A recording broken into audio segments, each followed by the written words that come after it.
Good evening, everyone. And I thought it would be nice to start with a few minutes of sitting quietly, settling our minds, and getting into a good state of mind for what we're doing here tonight.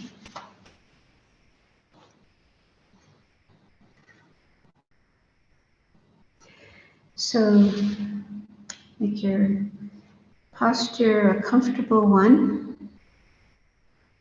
It's good if you can keep your back straight. Other than the back being straight, let the other parts of the body be relaxed. Try not to have any tightness or tension anywhere in the body.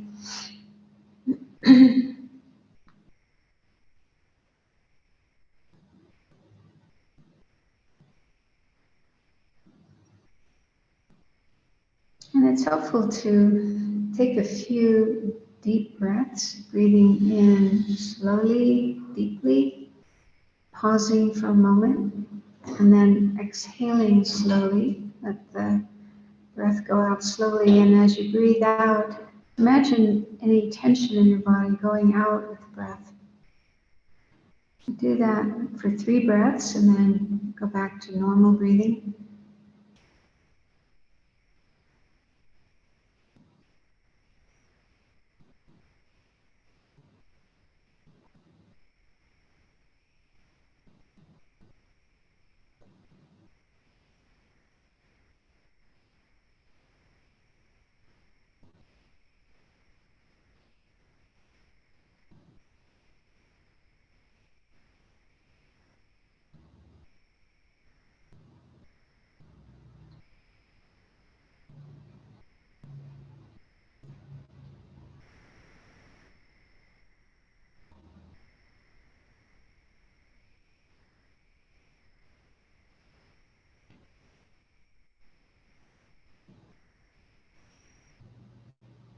And if there are any thoughts in your mind about the past, like things you did today or any time in the past, or thoughts of the future, plans for what you're going to do later tonight, tomorrow, this weekend, and so on, so put all those thoughts aside and just let your mind be in the present, right here, right now. And observing the breath flowing in and out is a really helpful way of settling our mind in the present, because our breath is happening in the present. So when we're paying attention to our breathing, then naturally our mind is in the present moment. So do your best to stay with the breath coming in and going out. And if the mind does wander away to something else, just gently bring it back to the breath.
And let's take a few more minutes to generate a positive altruistic intention or motivation as our reason for being here.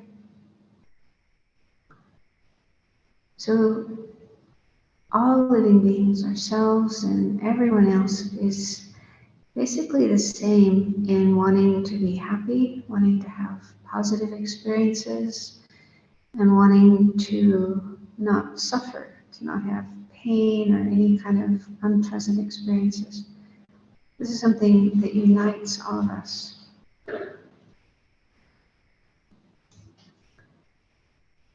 And different beings have different ways of trying to find happiness and be free of suffering. Sometimes their ways are not very wise and skillful, and they end up hurting themselves, hurting others, making lots of problems for everyone. But basically, they're just trying to be happy and avoid suffering. And because of confusion, not knowing what is the real cause of happiness to be practiced and what is the real cause of suffering to be avoided. So that's why they do the things they do.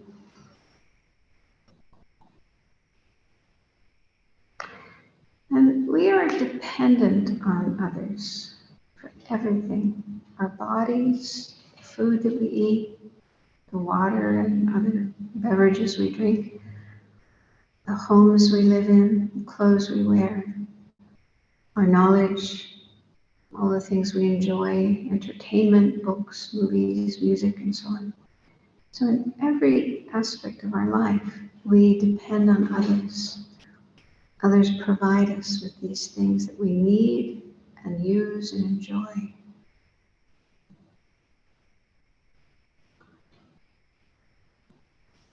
And if we contemplate this and really get a sense of it, then it makes sense to be kind to others, because they are kind to us.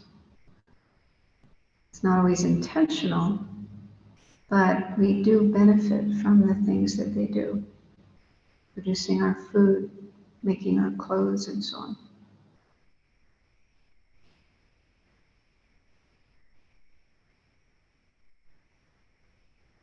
So the best way that we can repay the kindness of others is to be kind to them, friendly, helpful as much as we can, and try to overcome negative attitudes like anger, hatred, harmfulness, jealousy, greed, selfishness, and so on. And if we work on that, it's not easy. It does take time, effort. But if we do work on bringing about a transformation of our mind and the way that we live our life, then others will benefit. We won't hurt them, and instead we'll be more helpful to them. But we will benefit too. We'll feel much better, much happier, more satisfied with ourselves and the way we live our life. And that's basically what Buddhism is all about. It's all about how to be a good person, a better person, how to work on ourselves and transform our minds, make it more positive, less negative. If we do that little by little, day by day, then gradually we will become a kinder, more helpful person and also a happier person. So if you can make that your reason, your motivation for being here tonight, wanting to be a better person yourself so you can be more helpful to others, but also have greater peace and happiness and well-being yourself.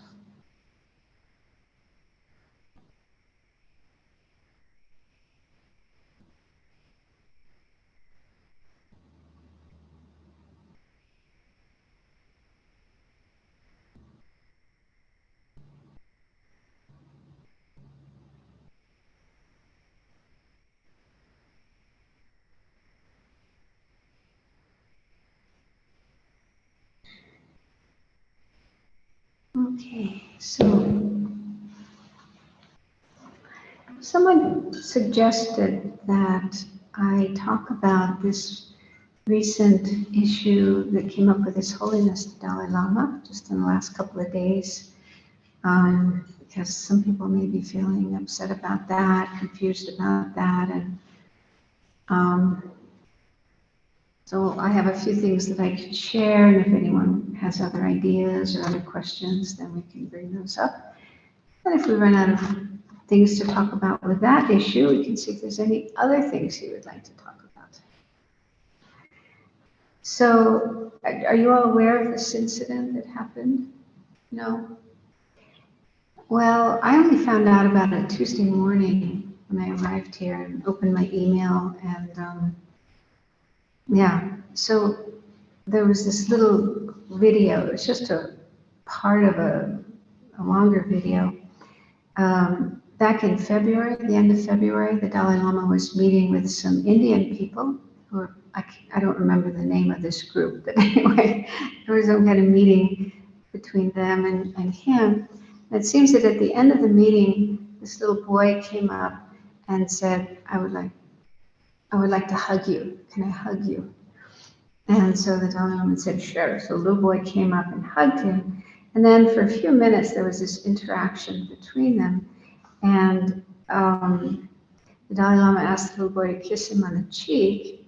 And then he stuck out his tongue and asked the little boy to suck his tongue. And he did this in a very playful way, like, joking and playful, which is often the case.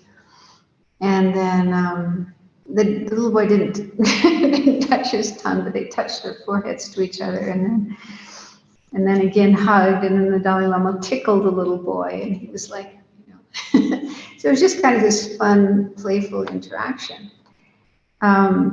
But apparently, I don't have social media, but I guess it went on social media and went kind of viral. Millions of people were watching it and reacting to it and getting quite negative about it. Some people said he's a pedophile and he should be sacked and things like that. I don't know all the comments, but I guess a lot of people were upset about it.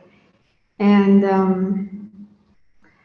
so I live in a monastery in Eastern Washington, Shravasti Abbey, and the teacher, the abbess there, Venerable Thupten Chodron, she gave a little talk on Tuesday. Every day we have this little talk before lunch, and it's recorded and put online. And so she gave a little talk about this, and I watched her talk, and I'll share some of the things she said, and I have a few other thoughts myself about this. So she said she as soon as she opened her email in the morning, it was full of emails, people writing to her about this incident, which she wasn't even aware of it.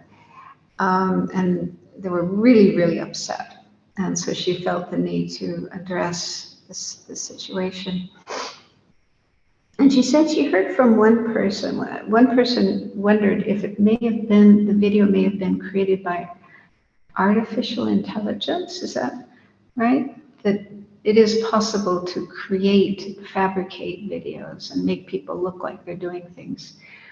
And she said there's, I guess, a program or software where you can check if a video may be made by AI.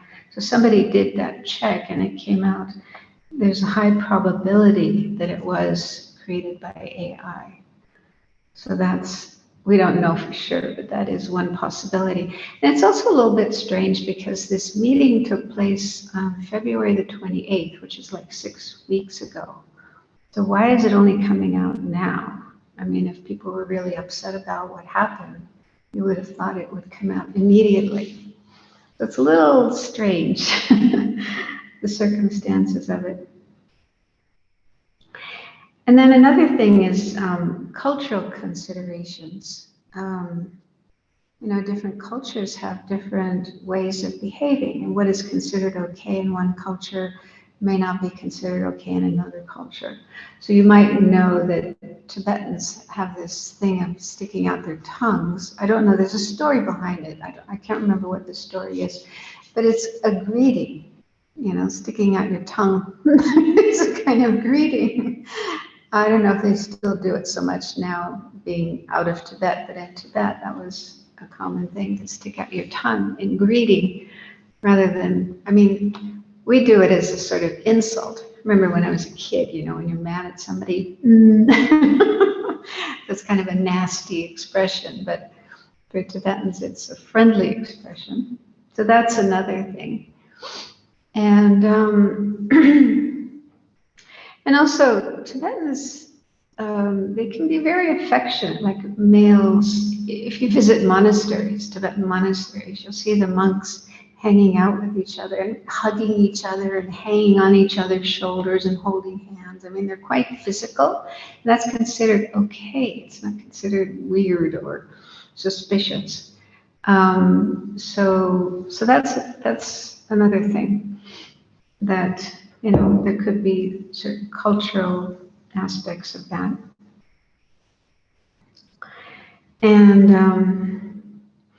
also this comment, I mean, people calling him a pedophile.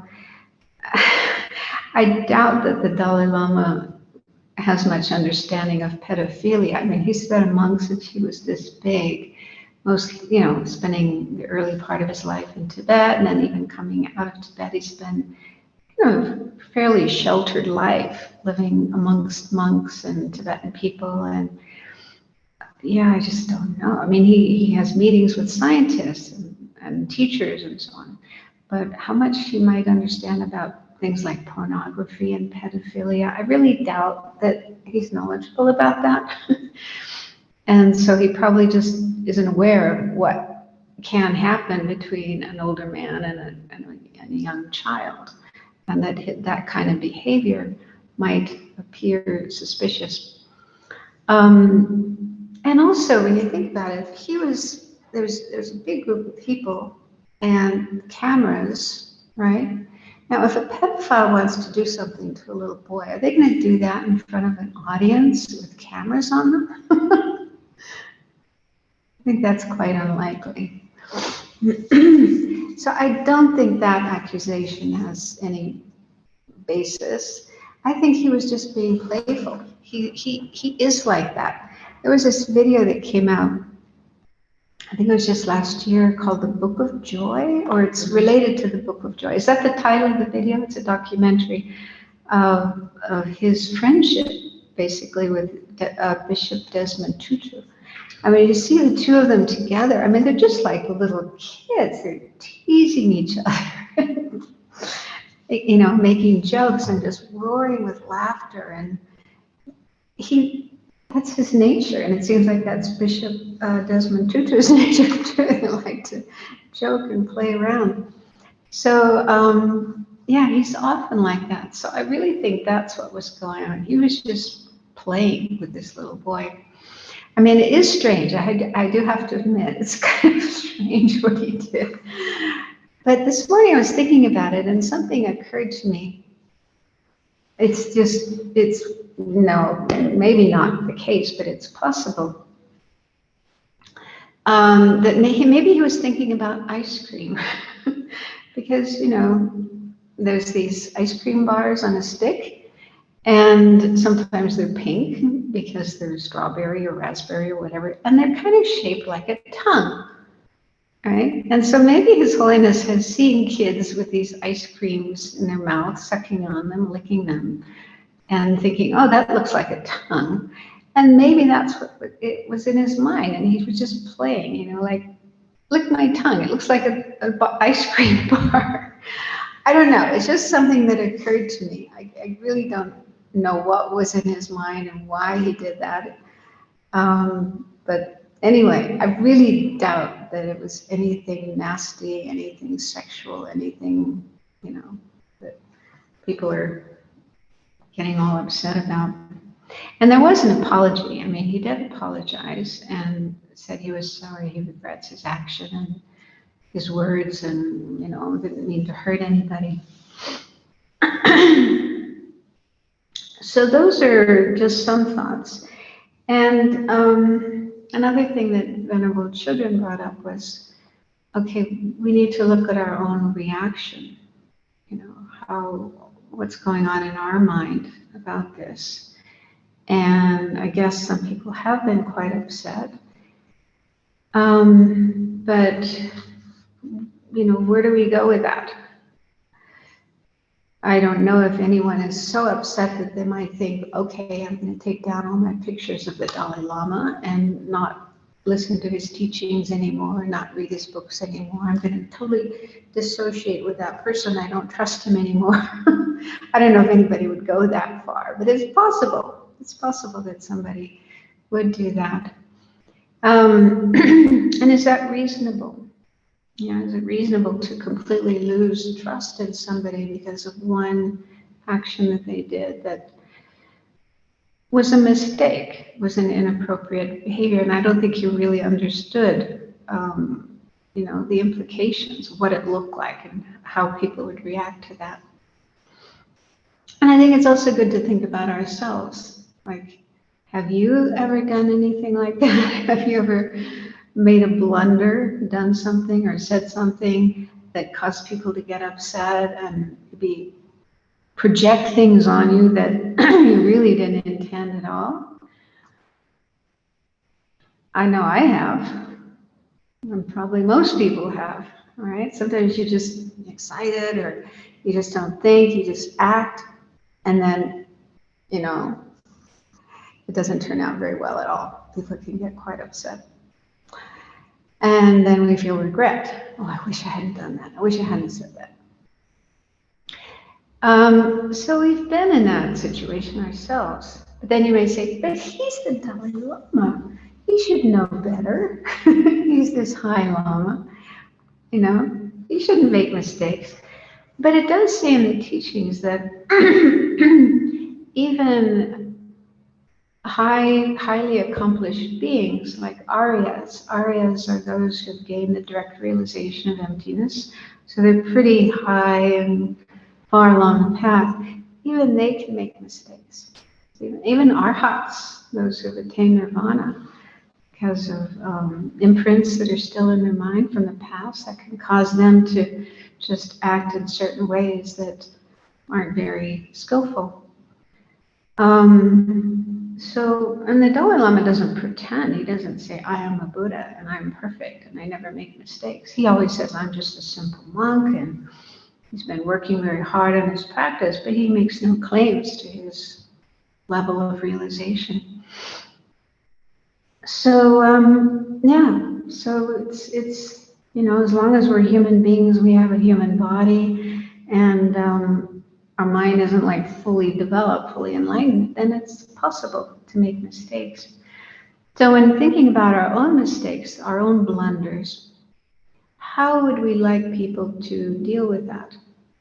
Would we want people to identify us 100% with our mistakes? Like, you're the one who did that. As if we've never done anything else that was worthwhile, that was beneficial, that was useful, that was intelligent. They only focus on that one thing. Remember us for that one thing. Would we like that? Or would we like people to say, okay, you made a mistake, but I know you have a lot of other good qualities, you've done a lot of other good things, and I still like you and care about you and trust you. So I'm sure that's how we would want people to respond to our mistakes, to our blunders. So it's something to think about with regard to the Dalai Lama. I mean, I don't have any trouble. I have such immense trust and faith in him. Since I first met him, I met him in 1973 when I first went to Dharamsala. That's like 50 years ago. 50 years ago.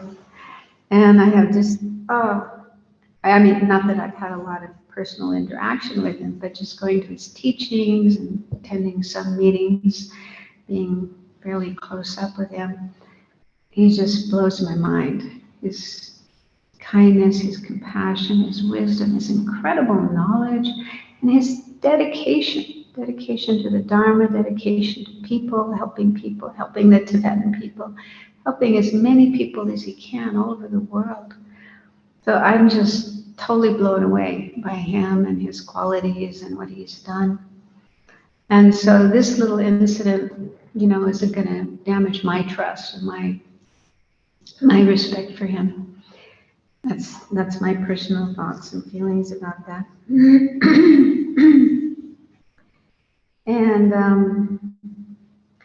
And also another thing I was thinking about today, another of my teachers, Rilpa Rinpoche, who was, yeah, he was quite an amazing Lama. He didn't leave Tibet as early as many of the other Lamas did. He stayed for a few more decades, so he experienced the Cultural Revolution, and he was in prison for a while, and then came out later and spent some time in America, California, and the East Coast. Anyway, wonderful Lama. And so he tells a story. He has this amazing memory. He knows so much about what happened in Tibet. And even the Dalai Lama asked him to write a history of Tibet. So he told a story about this one Lama in Tibet. And he was considered a very great Lama. And he was invited to come and give a teaching in a certain place. And he came on horseback, because in Tibet they didn't have vehicles. And apparently there was something wrong with his stomach. He had a bad stomach, and he actually had diarrhea. And he'd probably been traveling on horse for a couple of days. So when he arrived at the place where he was invited to teach, all the people were outside, like Tibetan style, with the katas and the incense and the horns, and, just this big group of people to welcome him, to greet him. And so he arrived, he got off his horse, and then he immediately squatted down and went, emptied his bowels right in front of all these people. He had to go, and there was no toilet. And Rilpa Rinpoche's comment was, "That's a great Lama." So why do you think he said that?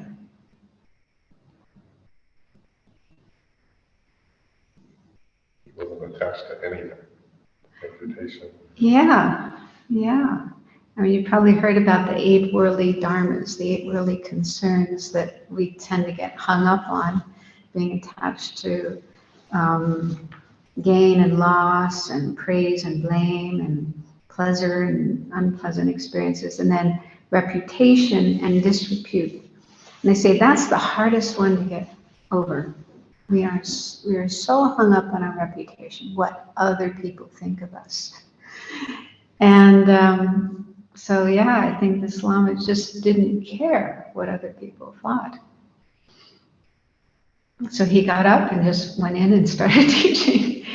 And I also probably, I think, I don't know for sure, but my guess is that the Tibetan people who were there greeting him were probably not upset either. I think they have incredible devotion to their teachers, to their lamas. And they know that, yeah, if you're an embodied being, you have a body, your body gets sick, your body gets old, you can't help it. And so I don't think they would have gone, ooh, let's go home. I don't want to listen to this Lama. But they would have just, accepted what happened and then continued with their devotion to this Lama. And I think that's probably the case with this present situation. I doubt that any of the Tibetans are upset about what the Dalai Lama did. They probably think nothing of it. I mean, he's just playing. He's a playful person. He's just playing. And yeah, it wouldn't be a cause for them to lose faith and have negative feelings towards him. So those are just things that I've thought about to share. Does anyone else have any comments or thoughts or reflections?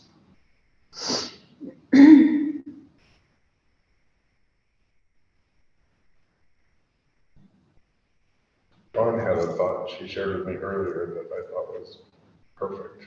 I felt like the teaching for the world was just like, man, it's innocent, right? But we still apologize.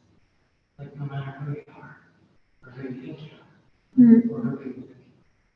It just seemed like, because it's such a hot topic in the world, with the Me Too movement, and all this, Well, and such a great example. And also cancel culture, right? I mean, Cancel culture, exactly. Yeah.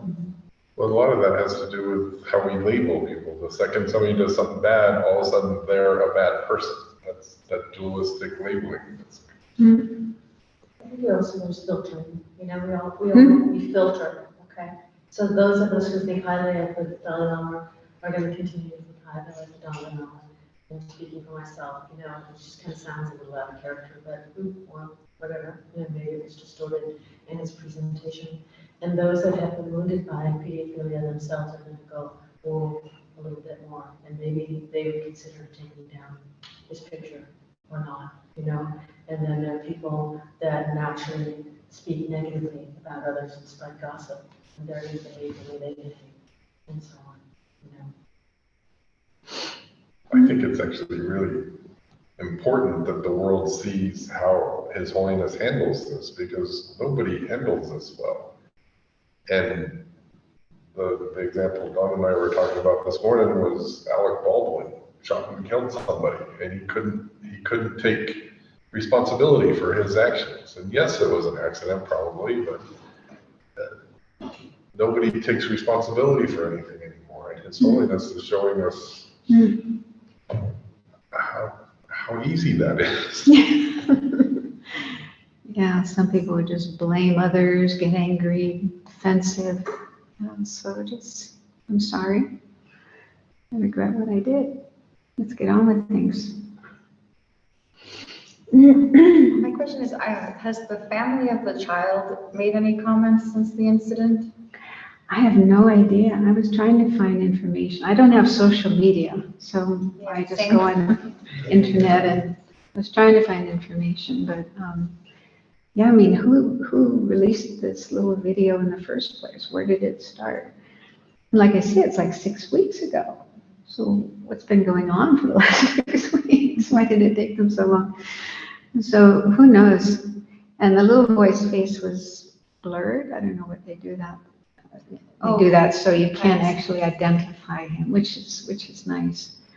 But yeah, I have no idea what he and the family felt about this. I think it's very suspicious that only one person published it, if it really did happen. I think if it really did happen, there'd be several that would publish it.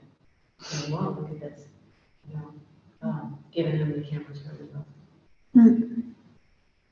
And yeah, it could be something created by A1. Is it A1? AI. Yeah. Yeah.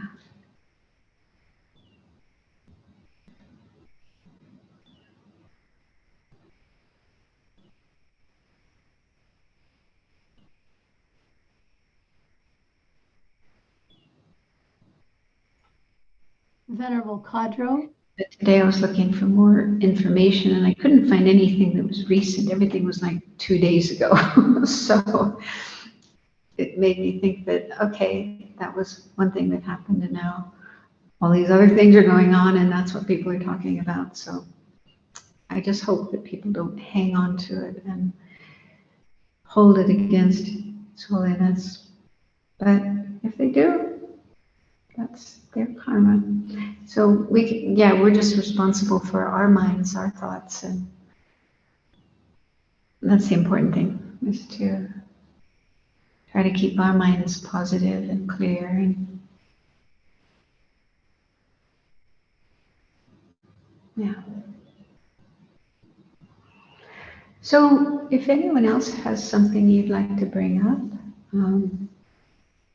last night I went over time and didn't leave much time for a question. So if you have any question from last night or something going on in your life that you're wondering about and would like to bring up, like to ask about, then please.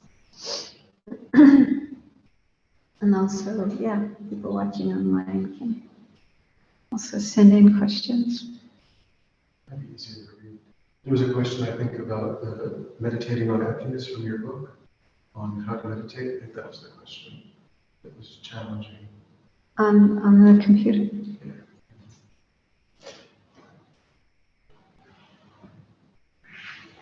Where is it in the chat box? Can Shayla read it? No, we can't hear, unfortunately. Oh,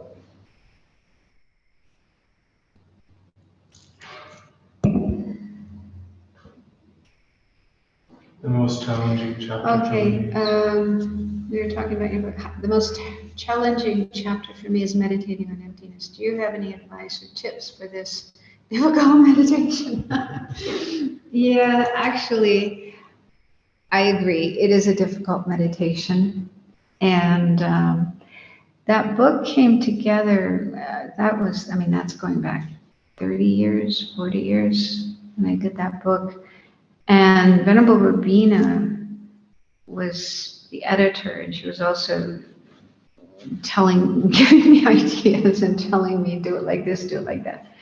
I was actually reluctant to put meditation on emptiness right at the beginning of that section on the analytical meditations. I thought it should go later. And she said, no, it should go at the beginning. It's really important. But I agree, it is difficult. It is challenging. And ideally, one has received teachings. You've heard teachings from teachers and read about it and discussed it with others, and you have gained a pretty good intellectual understanding of emptiness before kind of diving in and doing meditation on it. So it can't, everyone is different. Everyone has different experiences. For some people, it might be just what they want, just what they need, and they get into it and really enjoy it and benefit from it. But for other people, it can be, I even met one woman who told me she did the meditation in the book, and she just got terrified because she felt like she was losing herself. And she was actually angry at me when we met. She said, I was really angry at you for putting that meditation in the book. So, so different people have different reactions, different experiences. So don't worry if you do find it difficult. It's normal. It is difficult. It took me years.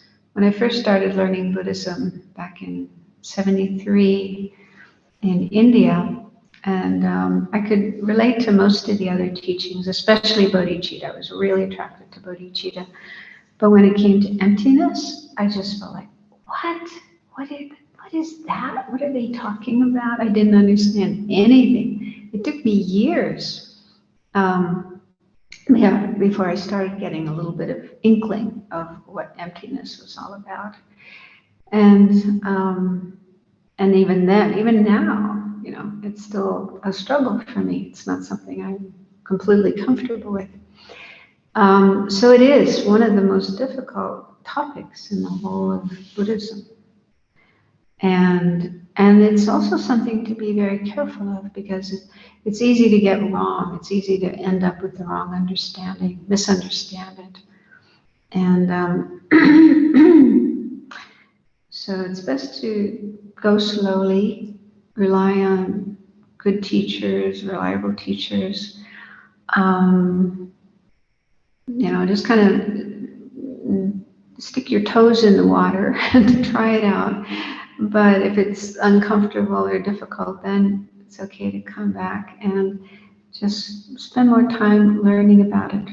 It's definitely very important. So don't totally say, oh, I can't do that. That's too hard, and avoid it altogether. It's very important if we want to progress, if we want to attain enlightenment, if we want to attain nirvana, if we want to be free of suffering. We have to understand emptiness. So it's an essential topic. But it is difficult. Like, for example, in the monasteries, in the Gelugpa monasteries where our teachers study, sometimes they start off as little kids or as teenagers, and they first spend about 12 years studying more basic fundamental subjects. And then after that, they spend 4 years studying emptiness, full time, and debating it, discussing it, meditating on it, and so on. And I remember once meeting one monk who had just finished that part of their study program, and I said, oh, now you must really understand emptiness. And he said, no. maybe he was just being humble, I don't know.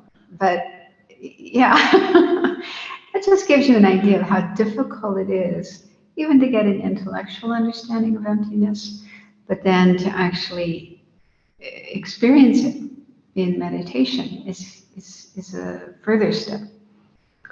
So I encourage you to don't give up, keep trying. A really good book I would like to recommend is called Insight into Emptiness by Khenso Jamba Tekchok. He was one of my teachers, wonderful teacher. He's the one who really helped me get some understanding of emptiness because he has a way of explaining it in kind of simple simple terms. And actually, and that book is based on some teachings that he gave in California.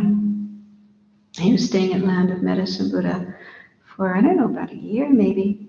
And every Sunday was giving a teaching on emptiness. And then they were compiled and edited and made into that book. So Insight into Emptiness by Khenso Jamba Tekchok. It's a wisdom book, wisdom publications. So that's a really good book to read. There's lots of other books on emptiness. Some of them are more technical. That one is, I think, pretty straightforward. So I hope that helps. Yeah, it's in the chat box.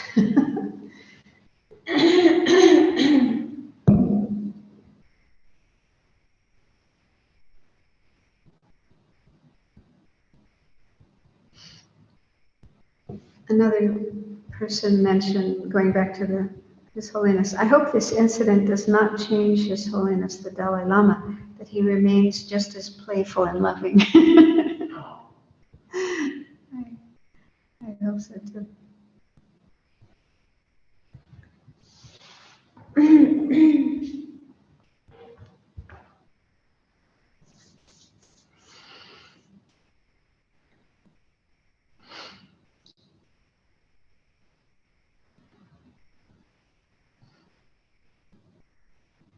No one has any question or something you're working on or wondering about? I can ask a question. So we're not using microphones, I guess. Yeah, I don't know. You could come up here. I'll speak loud. Okay. The people on Zoom can maybe let me know if they don't hear me. So I'll try to keep my question as general as possible, though it's personal, just in case it can benefit others. But what if one is facing a circumstance where they have been harmed, and that person has forgiven the people who have harmed them and feel compassion for those people for the same reasons that we have generated the altruistic motivation at the beginning of this session. But then there is a tendency, is it okay to just forget what has happened and leave everything in the past? Or if there is a concern that this might repeat in the future, this kind of harm to other people, you know, how to balance the forgiving and the forgetting. Maybe, I don't know, that was probably too vague to Yeah, we do have that expression, forgive and forget. But I don't know if that's always so wise. I mean, sometimes it's hard to forget. It's hard to, you know, the memory keeps coming back.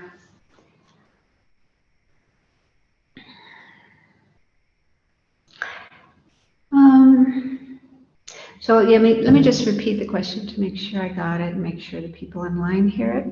So if one has received harm from others and one has forgiven them, should one just forget what happened and leave it in the past, or remember it in order to prevent others getting harmed? Yes, Like in and this. perhaps take action Mm. to prevent.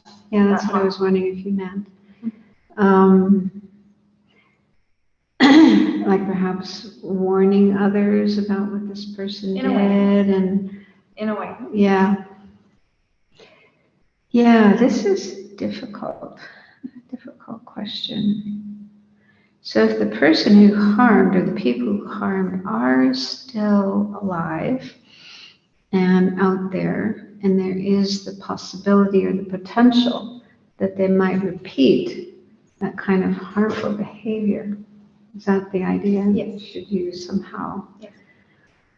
say something about that? Warning, And a warning. I have taken bodhisattva vows, and I think the answer is probably, in there, but it could bring considerable harm upon myself. That's the concern. If I take action. Oh, I see. So I'm trying to figure out, should I? Yeah. One part of me does feel that if someone has behaved harmfully, it is important to not just forget it and ignore it and pretend it didn't happen, because there is that possibility that the person could again behave in that way. Others could be harmed. So out of concern for that, out of compassion for others, wishing others not to be harmed by that person, it seems like. So with that motivation to go and take action, I think. Yeah, if there's a Yeah. way you can do that, if there's a way you can protect others without harming that person, without, taking revenge on that person, but more out of, but it's also for their sake as well. Because if they do, if they got away with harm once, then they may feel, oh, I can do that again. And then that means they're creating more negative karma. So to allow someone to continue behaving in a harmful way because you say, no, I'm compassionate, I'm being compassionate and patient and forgiving, I'm not going to do anything, then that's, again, there's the possibility of others being harmed, but the possibility of that person creating harmful actions and creating negative karma. Yeah. Was that good for them? Is that really being compassionate to that person? Yeah. So those are just things to consider. Thank you. That's actually very helpful. Yeah. Can I also ask then, within the Buddhist community, if something happens, I thought it was a bodhisattva vow that you're not supposed to speak negatively, which is right, if something happened to me here in this community. And I went and told 3 of the leaders about it. So that they knew that it happened. I didn't tell everyone. Then I was reading the bodhisattva vows, and I was supposed to speak against it. So Which vow is that? I don't know, but Not to criticize the Sangha. yeah, I think- and criticize anybody in the song. Yeah, it's very, like you, really important that people were forewarned that this could happen and it could happen again. And Well, I think there's a difference between criticism, expressing criticism, and just stating the facts. If there's a member of the Sangha or a teacher and that person behaves in an abusive way, in a harmful way, and to me, that's wrong. It shouldn't happen, and others should be protected from that. And so if you simply state the facts, this is what happened, you're not criticizing, you're just stating facts. That's my view. it's true, it was. Yeah. Criticism would be, oh, he's such a nasty person, he's this and he's that. That's criticism, but just stating the facts. He did this, or she did this, or whatever. I don't see, as far as I know, that's not against Bodhisattva vows. Where I saw that over and over again, and thought, maybe that's considered gossip, and I shouldn't have told them, but I felt Well, you've probably heard in the FPMT in the last couple of years, there was, quite a controversy about one teacher who abused a number of women and anyway, it's a long story, but yeah, the FPMT, one of the things they did in response to that was to make stronger guidelines. I forget the term, like there's the whole policy. What's Protecting from abuse. protecting from abuse? So this whole policy, and ideally each center or each region should have one person who's been trained and is the designated person that people can go to if they have experienced some kind of abuse. Because this is one of the problems sometimes. Who do you tell? Sometimes you try to tell somebody and they say, oh, I don't want to know, or don't say that, or, you get that kind of reaction. So it makes sense that there's someone who knows how to respond if such an incident is reported, and they know how to deal with it in a skillful way. So there's been this whole development within the FPT about, I don't know how it's working, but it's there on paper, and I think all the teachers and all people's in positions of like staff and so on are supposed to go through a training to be aware of abuse and how to deal with it when it happens. Because that kind of policy wasn't in place before. And that's part of the problem. Somebody does have an experience. What do I do? Who do I go to? So, so I think that indicates that it's not wrong to report if you feel there's been some misbehavior. Yeah, I think in the Tibetan, traditionally in the Tibetan community, I think they're behind.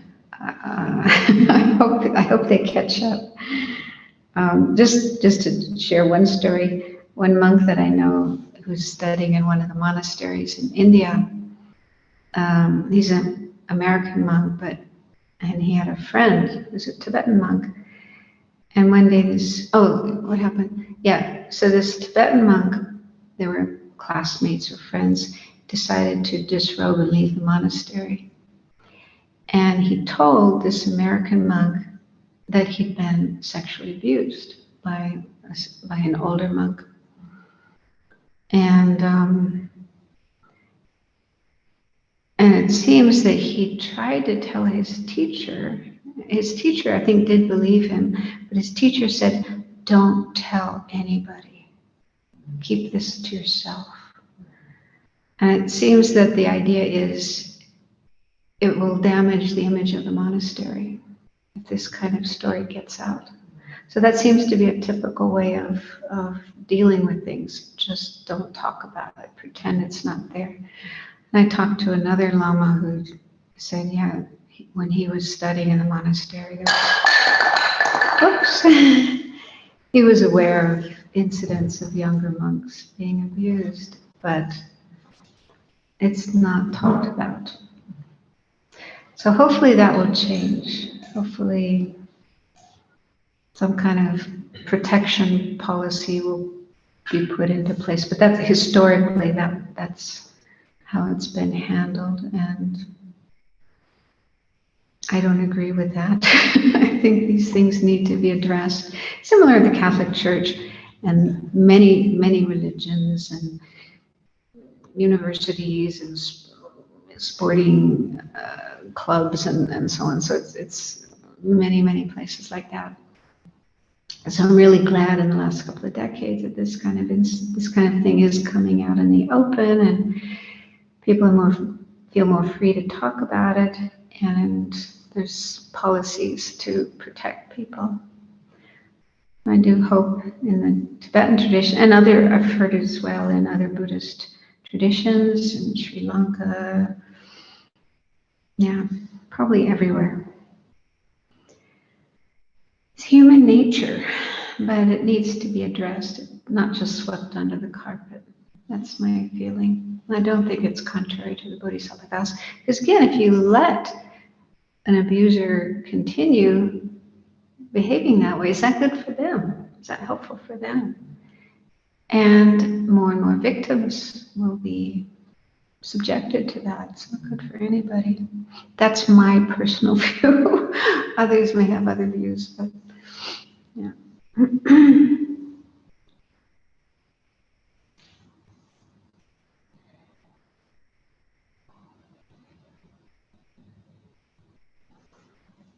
That answer your question? It was very helpful, yes. Thank you. So it's 8 o'clock, which is the time we're supposed to end. Okay.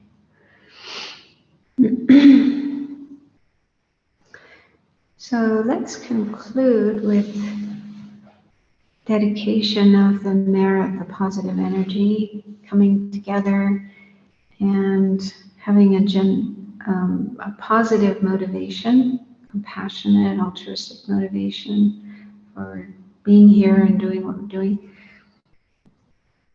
So we've definitely created some positive energy from this session.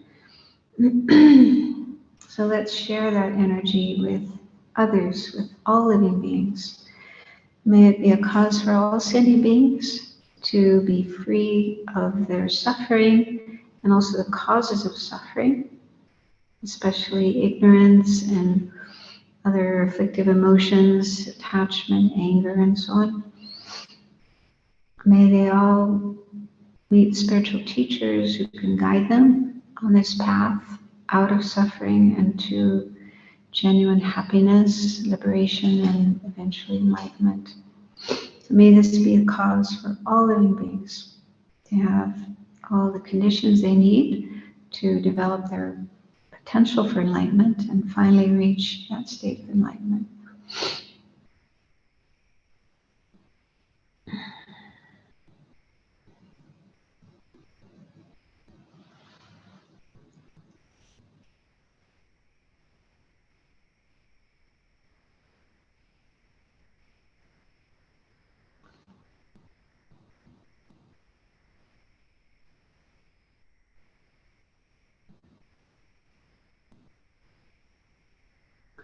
Okay, thank you.